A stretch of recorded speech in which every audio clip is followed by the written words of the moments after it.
Assalamualaikum warahmatullahi wabarakatuh. Perkenalkan, nama saya Wulan Fatihatul Nurika, NIM 183141031. Di dalam Asmaul Husna terdapat 99 nama Allah. Yang akan saya sampaikan yaitu 10 nama Allah. Yang pertama ada Al-Khaliqu, yang artinya Maha Menciptakan, Al-Bari'u, yang Maha Mengadakan, Al-Musawwiru, yang Maha Pemberi bentuk, Al-Ghaffaru, yang Maha Pengampun, Al-Qaharu, yang Maha Memaksa, Al-Wahhabu, yang Maha Memberi, Ar-Razzaqu, yang Maha Pemberi rezeki, Al-Fattahu, yang Maha Pembuka pintu rahmat, Al-Alimu, yang Maha Mengetahui, dan yang kemudian ada Al-Qabidu, yang Maha menyempitkan rezeki, Al-Basitu, yang Maha melapangkan rezeki. Baik, dari 10 nama-nama Allah tadi, saya akan menjelaskan 5 nama-nama Allah dan bentuk pengamalan sikap dalam kehidupan sehari-hari dari Asmaul Husna tersebut. Amalan yang paling dekat dari nama Allah Al-Khaliqu yaitu amalan pada bulan Ramadan.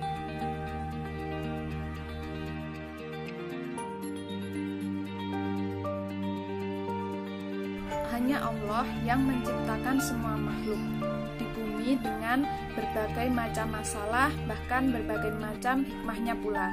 Selain itu, Allah lah yang menggambarkan semua rupa makhluk hidup ataupun makhluk alam yang ada di alam semesta ini dengan penuh kesempurnaan.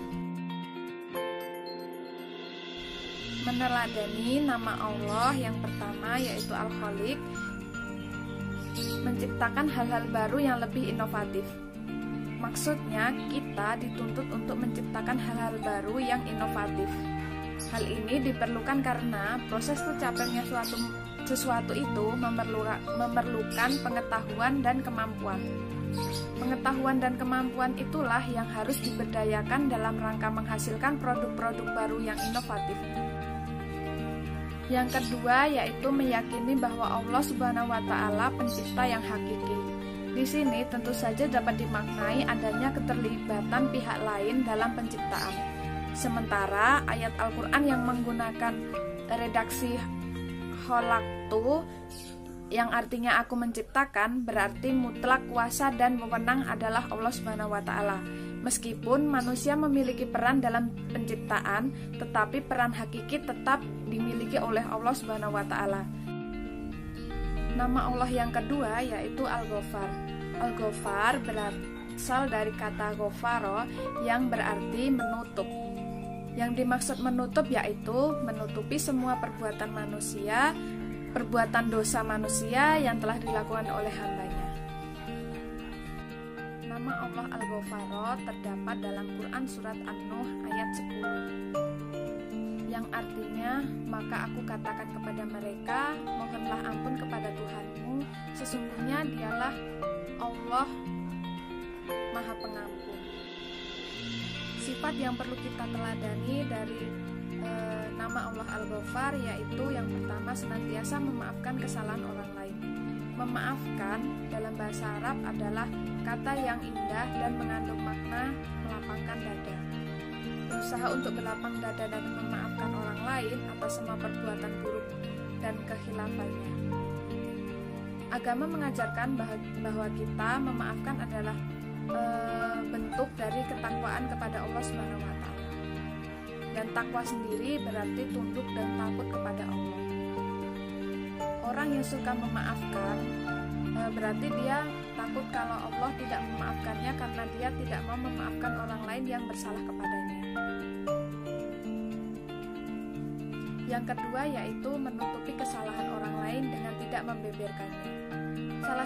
Salah satu sifat yang hendaknya ada pada diri setiap orang Islam adalah berusaha untuk menutupi aib dan kesalahan orang lain dengan tidak menceritakan kesalahannya tersebut kepada siapapun.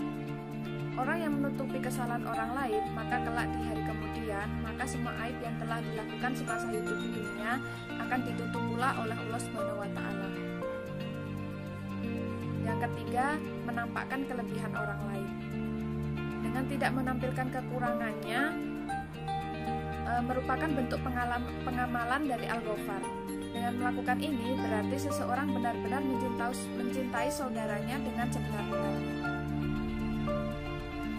Nama Allah yang selanjutnya adalah Al-Wahhab, yang berarti Maha Pemberi.